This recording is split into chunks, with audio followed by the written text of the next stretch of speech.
بسم اللہ الرحمن الرحیم۔ السلام علیکم میرے عزیز طلباء و طالبات، میں امید کرتی ہوں آپ سب خیریت سے ہوں گے۔ بیٹا آج ہم پڑھیں گے سبق نمبر 11 مصور پاکستان کا خلاصہ۔ سب سے پہلے میں آپ کو خلاصہ کی ترتیب بتاتی چلوں۔ خلاصہ میں سبق سے موجود تمام حالات و واقعات کا جائزہ لیا جاتا ہے۔ خلاصہ پڑھ کر اس بات کا بخوبی اندازہ ہو جاتا ہے کہ سبق میں کیا چیز بتائی گئی ہے۔ اب ہم سبق کے خلاصے کی طرف چلتے ہیں۔ اسکول کی اسمبلی ختم ہوتے ہی بچے اپنی اپنی جماعتوں میں آ گئے تھے۔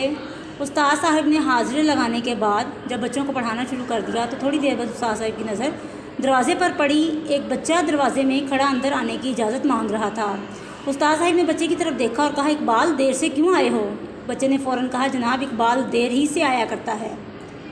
چھوٹے سے بچے سے اتنا بڑا جواب سن کر استاد صاحب کو بڑی حیرانی۔ انہوں نے دل میں سوچا کہ یہ بچہ بڑا ہو کر ضرور ایک عظیم انسان بنے گا۔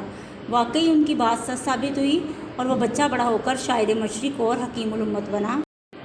علامہ اقبال رحمۃ اللہ علیہ 9 نومبر 1877 کو سیالکوٹ کے کشمیری گھرانے میں پیدا ہوئے۔ ان کے والد کا نام شیخ نور محمد تھا۔ ان کا تعلق ایک مذہبی گھرانے سے تھا۔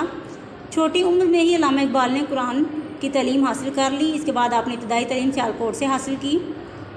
مرے کالج سیالکوٹ سے FA کا امتحان پاس کرنے کے بعد لاہور میں گورنمنٹ کالج میں داخلہ لیا اور گورنمنٹ کالج لاہور سے آپ نے MA کا امتحان پاس کیا اور پھر اعلیٰ تعلیم حاصل کرنے کے لیے لندن چلے گئے۔ وہاں سے وکالت کی تعلیم حاصل کی اور پھر جرمنی میں آپ نے PhD کی ڈگری حاصل کی۔ علامہ اقبال رحمۃ اللہ علیہ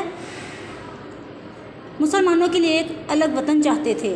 وہ چاہتے تھے کہ مسلمانوں کے لیے ایک الگ وطن ہو جہاں پہ وہ اسلام کے بتائے ہوئے اصولوں کے مطابق زندگی گزار سکیں۔ علامہ اقبال نے سب سے پہلے بر صغیر کے مسلمانوں کے لیے ایک الگ وطن کا خواب دیکھا۔ اسی لیے علامہ اقبال کو مصور پاکستان بھی کہا جاتا ہے۔ علامہ اقبال رحمۃ اللہ علیہ کو بچوں سے بہت زیادہ محبت تھی۔ آپ نے بچوں کے لیے بہت سی سبق آموز نظمیں بھی لکھی ہیں، جن میں ہمدردی، ماں کا خواب، ایک پہاڑ اور گلہری، ایک مکڑا اور مکھی، ایک گائے اور بکری اور پرندے کی فریاد جیسی نظمیں شامل ہیں۔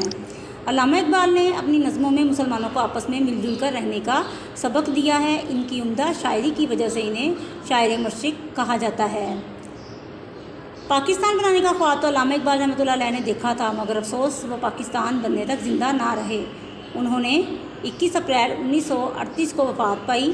انہیں لاہور میں بادشاہی مسجد کے صدر دروازے کے بائیں جانب دفن کیا گیا۔ علامہ اقبال رحمۃ اللہ علیہ نے اردو اور فارسی شاعری کی بہت سی کتابیں بھی لکھی ہیں، جن میں سے اردو شاعری کی کتابوں کے نام یہ ہیں: بانگ درا، بال جبریل، ضرب کلیم اور ارمغان حجاز۔ میں امید کرتی ہوں عزیز طلباء و طالبات آپ کو سبق کے خلاصے کی اچھے طریقے سے سمجھ آ چکی ہوگی۔ تمام طلباء اس کو لکھیں اور یاد کریں۔ شکریہ۔